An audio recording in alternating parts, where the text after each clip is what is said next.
We shall commence with a process of witnessing that this process is going to be transparent, free and fair, which is going to involve looking at the dashboard that has the entire 14 positions to show that it's starting from zero. I'm going to invite the selected witnesses that were selected randomly. We have some representatives from the media, stakeholders in the arts sector, the agents, and some of our members. Isma, please, let's start this process. So, our technical team is connecting to the voting system, and in a few seconds, we should be able to see it on the screen. The first stage will happen on my desk, and then the rest of the screens will be loaded. Isma, do we have power yet? We will be distributing the witness forms. The way it's going to work is that you will come to the screen and you will be taken. You've witnessed that that is the case, and then I will push the button that will officially kick us off. Thank you very much. Alright, ku TS Media yuji omukuto kusinga kwa mawuli agasinga okwocha ku basire bo mugwanga Uganda tetuguse olwalero lunaku akaluka uma we kayina okulondebwa era nga tuli ku National Theatre wano nga wolengera enteekateeka bweri bali mu kuteekateeka kulaba nga tutandika okulonda era nga chairman amaze okwogerako eri abantu era bwe tulengera bagudde tugatandika okulonda akalu tulabe Ani King Saha, Cindy, Lord Bitem bonna buli omu gosinga okuwagira tuvaako njagala obeerewo nga tulonda omanye akaluka uma kagenze katya nga neewayo kubanga kutusaako amawulire gonna gafa ku ssebo mu ggwanga Uganda. And we have someone from NITA, the National Information Technology Authority. So essentially, the dashboard here shows all the various positions. There are 14 positions in total. You can run through. Just go through one by one. So we have the executive positions, and under the executive positions, we have the president. As you can see, it's all clean because no vote has been cast. It's online. As you can see, it's loading directly from the internet. And under still executive position, we have vice president. Can you click each position at a time? Vice president? Oh, sorry. Yeah. Yes, it's also, if you notice, it's also clean. We have secretary. It's clean. Treasurer is also clean. And this is because there's no vote that has been cast. You will notice the difference when the voting begins. Let's go to the genre representatives. So we have under the genre representatives, we have the band category. It's also clean, there's nothing. We have the dancehall category, there's nothing. And that's what it's supposed to be. There's supposed to be no vote cast. The moment the votes start trickling in, we'll see that the graphs start running. So we also have the regional positions, and we have a representative for the Eastern region. It's also no vote has been cast. Northern representative, the same. And Western representative. Then we have the clusters, youth representative. So these are the positions that have candidates. There's also the cluster of women affairs, but there was that candidate was unopposed, so there was no point in adding them here. So we've only loaded the positions that have an actual contest, where there's actual competition going on, where the voting is going to happen. So we are starting now. On the other screens you see over there, we'll try and break this down so that we can monitor the different positions independently. On my screen, I'll be able to monitor all of them. And also the agents, I'm going to share the same the same sort of link, and you can control this on your phone or laptop, wherever you are, even if you're not here. Can we get started? All right. So we are sending out an SMS message for all our candidates and members to start the voting, and then we are also kicking off the voting. We are going to request you to sign that you have witnessed, and there is no voting. Can we proceed with the signing? Isma, be available to assist Matthew. If anyone needs any help to understand what is on the form, we are here. My team is available. Just state your name, put your contact and signature.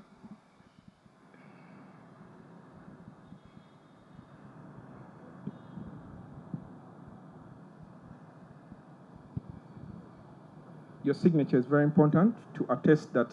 this process is free and fair and transparent.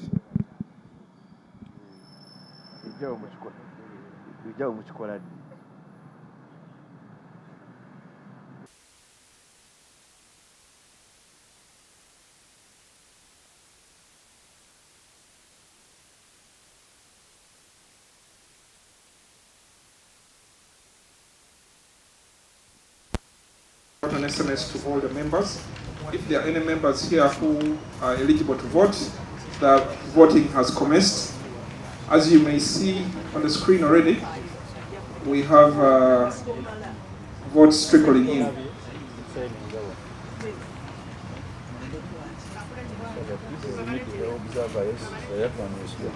On the dashboards at the back as well, you can monitor from there. We will be setting up a much larger screen later, in about an hour or so, for better visibility. Otherwise, we have officially kicked off the voting.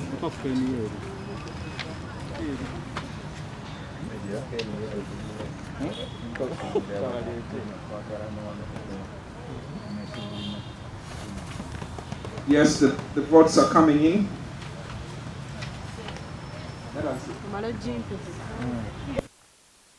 We are looking at the dashboard for Vice President. We have dedicated dashboards at the back. If you prefer to monitor on the specific position, the first screen on the left has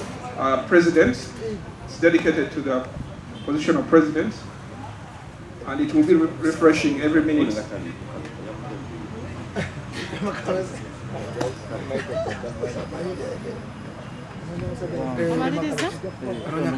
Uganda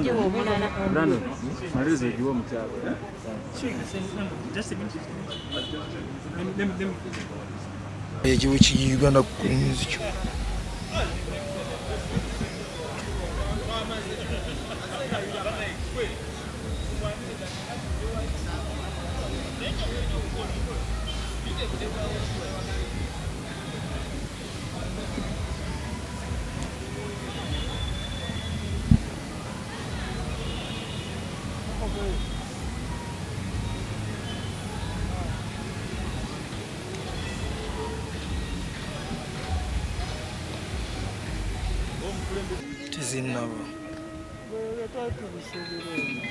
ebanaye wajike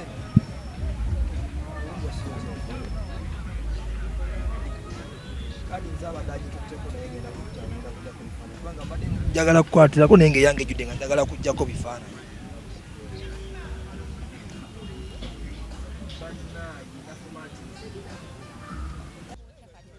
kalulu fetuze nga twetegese nze nga netegese okusookera ddala nga nebaza abantu bange abawagizi bange fetubadde tuzze nga tugenda kuwangula kaluka ne problem eriwo nti abalonzi bange bonna abasinga buli alonda ngamba munange system ekyaganye simanyi kiki simanyira kikiriwo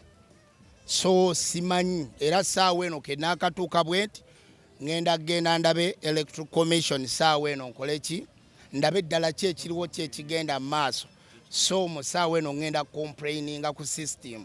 olw'ensonga nti saawa eno abalonzi bagezaako okulonda tebalonda oli agamba munnange ki tebalonda abantu twabakuŋŋaanyiriza mu bifo ebyenjawulo abantu nga 10 bakubira abantu nga 5 bakubira baga nti 10 lironze naye 5 gakoze eki tegalonze bano balonze bano tebalonze so mu mbeera eyo bwetyo tetumanyi kigudde ku system.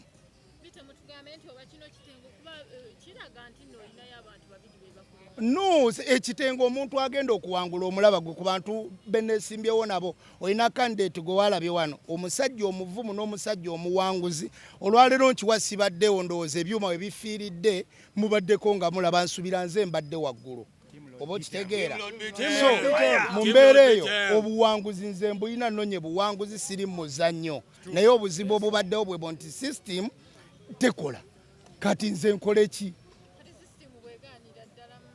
system bwegaanira ddala nze olwedde abantu bange ba agents bange boolaba era be bamu be baloyazi bange be bakuuma ebintu complain zawandiikiddwa dda okusinziira obwedde ekintu bwekikola ki ekintu bwe kitambula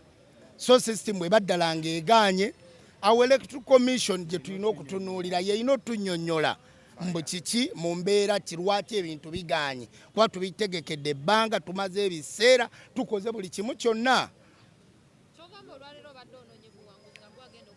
nonye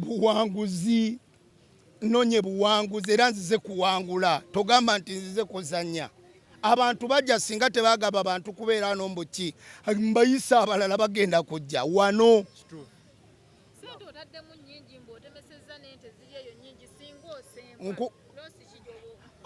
olwaliro nze ekyo syagala era bw'obwanga oyogera ebintu byonna byoyogera ekyo ekyokubeera eyo si kiriimu nze ntunuli ekintu kimu ŋŋamba bite mbw'oba owangudde kubanga already nze ndi mu buwanguzi era system enkoze bubi okubanga ekola ki kubanga right now ne bwebanga ezzeemu ng'ekola oba kiki nze sigenda kumanya bagiterereza bate ekintu kye tumaze emyezi nga batereeza olwaleero bwe kiba kifudde banakitereeza batya ye problem gye tusisinkanye.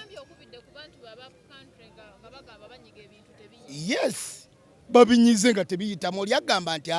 ffe tutudde wano for example Luweero eriyo abantu abatudde bali abantu 9 bali awo buli ombaga ffe tuli ba load bitemu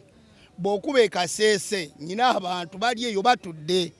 bw'ogenda ejjinja bali ku rediyo batudde bali awo abantu beekuŋŋaanyiza obukuukulukuukulu bagenda kulonda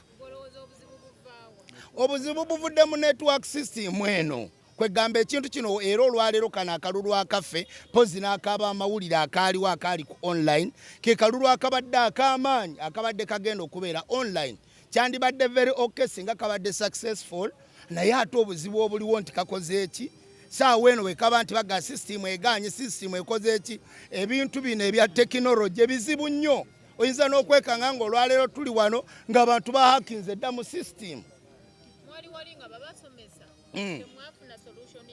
era baali batusomesa tebatugambako nti system egenda kuvaako batugamba waliwo standby biki buli kimu kigenda kubeera okay era twasoma era twakyagala yes naye olwaleero olunaku luno ekintu kibadde kirina kutambula smoothly nga buli kimu kikola ki nga kirabika naye olabye bagee nti tuwummuzaamu ate tusooke twetegereze system which means nti ako ke bayimirizaamu gwomanyi ki nti oba bayiwayo bwamutebi oba bayiwayo obwani kati eyo ye problem eri awo kwanya zitandise tetunanatandika kulonda then abantu batono bajja access nze tugijjeko after almost 20 to 30 minutes so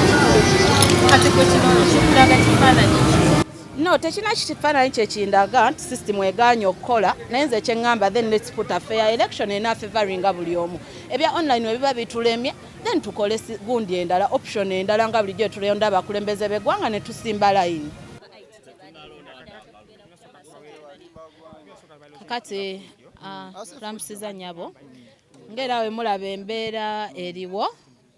programu eyalwaleero bagituwa bulungi nyera nsuubira tugenze n'okujja nga babyongezayo paka ku lunaku luno meaning twasuubira okusanga ekintu ekiri organized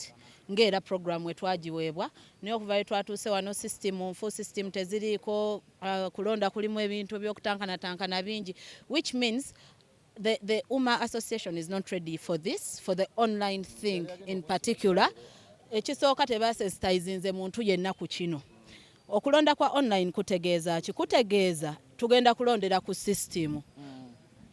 abakozeko mu companies abalinako companies abakoze mu bintu bya system abatravelinzeko mu kimanyi system yonna building bwani owuna waki wa system UMA system eba ya buildingiddwa abayimbi tujje tulonde buli representative oba buli candidate yabadde alina okubeera ne IT representative nga mu tent omwo mutuddemu owanita representinga UMA mwe mwali baddemu era owanita representinga Saha owa UMA owanita representinga CINDY owanita represent buli candidate yali badde ne representative mu IT kati omuntu omutayinza tutegeerera ng'ate ye yakola ki ye yakola system yensonga lwaki paka leero era system yeeganye okukola ki okukola byavuddeko dda screens zavuddeko dda dashboard ffe ba agent be bagambye tugenda za accessinga zaaganye tetuli mu za accessinga mu buli election yonna omuntu asooka okulonda ye candidate yasooka okulonda yasooka okweronda ne candidate yennyini paka essaawa zino tayingira system nange agent siyingira system kati ani ali mu kutulonda yayingira system basoose ne batugamba nti obululu bwe basoose okubalako mu ddakiika 3 ezasoose buva Kasese owe Kasese asooka okulonda nga nze owe Kampala sinalonda kati owe Kasese yalina network nga nze wano ku National Theatre sina network all in all nze advising board eno nti tulina okuteekawo akalulu Uganda ketumanyi titujja tusimbe line ku National Theatre buli omu ne kadi ye ya UMA nga we bazituwa nkwate kadi yange njirageyo wali ngene ntikinga omuntu gwe ntikinga ntambule nkole ki ntambule ngende ekyo kye kigenda okuba fair ate kye tugenda otegeera kino kyetaaga ebintu bingi kyetaaga okongezaayo kyetaaga okutraininga kyetaaga otutraininga kyetaaga otusensitizinga kuba tetukimanyi system zo zennyini ze bakoze ziganye not one person can build a system every system has a representative if at all it is built. Saha had to have me I'm Saha's agent he's Saha's agent we need to have an agent at representing amu IT kyebatatukiriza kyebatatutraininga kyebatatusaba kati tulonda ki so ne twesiga system yaabwe ne tujja tugirondereko naye okuva ne lwe twatuuse wano system yakoze ki system yaganye siri kafulu wa IT naye era nze omu ku ba agent ba King Saha kwegamba King Saha nga tugambye obukulembeze bwaffe ebintu ebi twagala okutereeza okitegeera kana Akavuyo tukaagala kwefe tuli bantu ba Akavuyo tuli bantu balambulukufu naye tosobola kugamba nti ogenda ku releasinga link abantu ke bagenda okulondera ku makya nga n'abagenda okulonda tebamanyi na kumanya balonda batya bavayoletinga batya akalulu bakonoona batya akatuufu bakalonda batya on top of that system yennyini emyosoka mugisomesa abantu okitegeera ekyokusatu ne bakandidate bennyini bagenda okulonda system tebagimanyi kubanga tebalina nga Maria mabadanyonyola tebaba wa chance kuba wa IT representative kubanga ebintu bya IT nga bobimanyi bili programming o programminga kyoyagala kibe oso programminga no gamba ntize bwe nonda King Saha kalwagenda wani wa CINDY oba bolonda CINDY kagenda wani wa King Saha so what president siba febano bakandidate ba febano bandi balina ba IT representatives nga ba building ne system eyo ba IT representatives ne baza information ba candidate bawe ne bagamba nti bane system tujikebedde erichi eri ntuufu kwanga banyi bintu bya system baso okola API bypass bya ku encoding abo encodings so what forward eretya bali tusaba akalulu kantu so kayimirire UMA teri ready tuteeka akalulu kali online awo ndinawo okitegeera kayimirire ddala kwa tugenda kudda mono katemba kayimirire bali revising system eyo bayitaba specialists bababuulire kibinza kubeera kitya okitegeera ko tebakikolangako katosobola kugezesa ate ku King Saha okitegedde kukandidate ali serious agala okukyusa industry tosobola tugezesezaako muganda wange bayita wenze kambabuulire amanya neddobozi bampita Sobbe nzijukira mwanda bawaneeno muyitoli gwe twayomba naye soko muyite soko ajje kuba naye kyemanya ali kusaidia nkweno lutu nti navayo nembagamba nze timu King Saha nze Sobbe sikiriza mu online voting President wa King Saha nze nkukiriza mu kubamanyi gwe president ate okulonda tekuliyo olwaleero tuli wano nga mbategeeza okulonda tekuliyo mbadde neebase kubanze sikiririza mu online voting mumanyi King Saha nankubira simu nangamba Sobbe wakiriza batubbe nengamba ne atubba nemugamba mbadde manyi gwe president yaleero Monday tugenda ku King's Sport kweyagala nangamba abali eri babba kalulu era ndi wano tegeeza banna Uganda nganze Sobbe agent wa King Saha okulonda kwa leero tukujjeyo kuba kuli fake era ndese bino ebipapula bino bino mubiraba smart number za mpulira nkankana nokankana birimo ba energy babirimu biki ebintu bitali serious ne mwana abayimbi mubere serious namwe mukwatire wamu mubere ne dobozi limu mubere ne ekigambo kimu omusajja nga King Saha is a businessman, is a businessman, is a rich man. Si muntu mwavu nti aba anonye sente wabula zetulwanirira ngaffe mubere ne dobozi limu mugambe kino omusajja avuddeyo n'agamba no online voting namwe ne mukere ncha kumacha munze ndi agent wa King Saha nze agent wa King Saha mbadde nebase era bano ba agent bemulaba babadde bazela babiki era bagenzo tukanga bidi fake nga bebe banyonyodde nga tebiriyo King Saha nangamba so ebintu webito temubikirizamu era banaye Uganda njitegeeza okulonda kwa leero tekuliyo neyongero bategeeza nti nze sobbe abadde anonyeza King Saha ne kusima irini akalulu kasha agenda maaso oba secho tugenda langirira president waffe nga King Saha olwaleero we mulabayo omuntu n'omunga agambye busima okulonda kubadde kuli fake Jeff mukubideko simu chairman muwe kitibwa because muntu muwe kitibwa muntu w'amaanyi ne mubuuza kiri kitya nangamba simanyanga biri mukola biki oba kyogede na muzungu biri mukwepa singo nadde no kuliko abatunda oba batunda pani mbwate simana oba bayisiza ko yo app yabayimbi banaye njagala mumanye leka kati mbalage ekigambo King Saha gwen gira ali presenting Uganda akalutu kasazizaamu mu bufunze akalute kaliyo tukyali wamu ne King Saha waffe president waffe sawa zisuse mu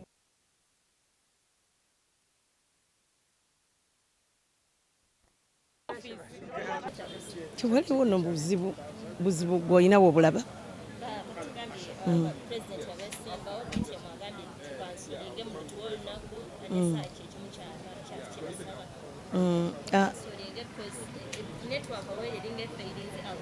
network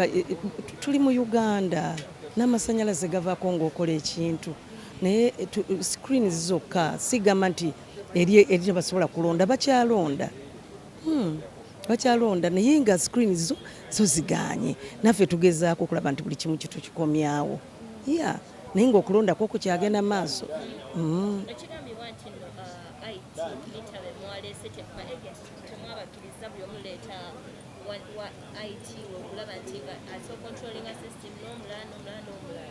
kitu kisoboka lwaki tukola ekyo nti kakati bona ba agents kati nga abamu balina ba agents bana buli omu aleete IT person we tekisoboka kino kimala tubayitidde ddala ku makya ne tubagamba mwenna mubeere wano bonna ne bayimirira wano basayinize n'okusayininga ne tubateerako ne tuyiwa buli kimu kyonna ekyali kitestingibwa ku screen ne tuyiwa ne kibeera ku 0 kakati ne tugamba kakati bannange tutandika ne tunyiga epeesa ne tutandika nga balaba nga akalulu kagenda kamu ku buli muntu owulidde kale kati bwebagamba nti ate baleete ba IT baabwe ate abo batadde mu science mungi kakati baba ekyo sinze nsobola ekisalawo kuba tuli tiimu kati fena tiimu tulina kutuula ne tugamba nti kakati bannange ekintu kino kirina engeri ekireeseemu kino tugira tukisirisaamu oba naye as far as I'm concerned kati right now tukyatambuza ekintu tukyakitambuza tewali mutawana era abantu bakyalonda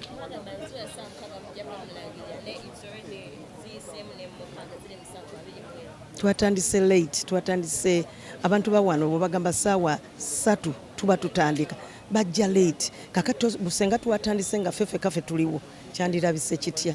katuwagambe tuwongere mwana wa bonna batuuke era bannamawulire batuuse ba observers batuuse ba agents batuuse ba candidates abasinga baze ne tugamba toke musayininge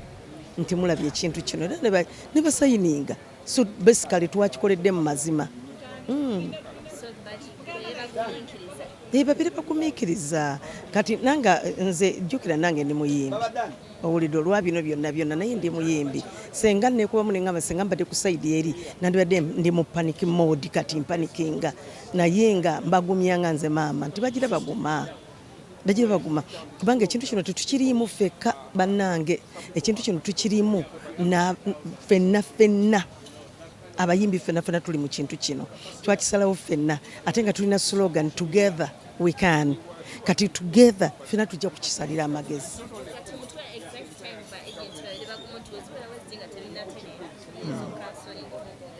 kati awo mba nkirekera chairman n'akyogerera mba nkirekera chairman kuba nze nze nga ndi ku electoral commission ate ndi wa police board naye ate tulina chair owa electoral commission ali mu kino kati yayina kisalawo naye bwe tuba tusazeewo nti tujja tukisiriseemu tujja kisalawo ffenna kale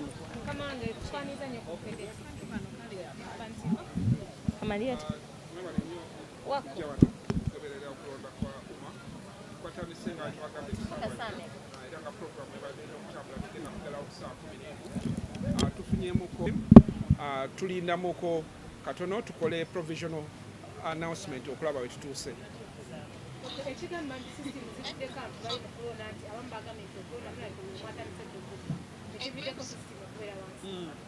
Okulonda kugenda mu maaso tewali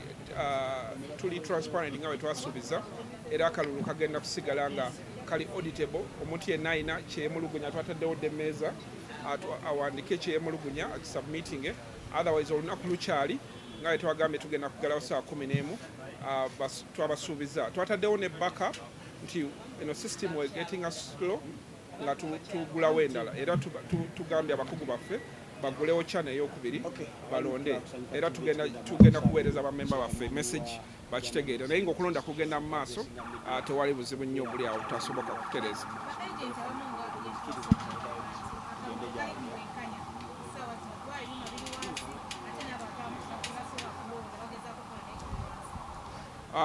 Abantu abamu balina byeboogedde ebyenjawulo ng'ebyo byogambye naye akalulu kabeeramu pressure y'amaanyi.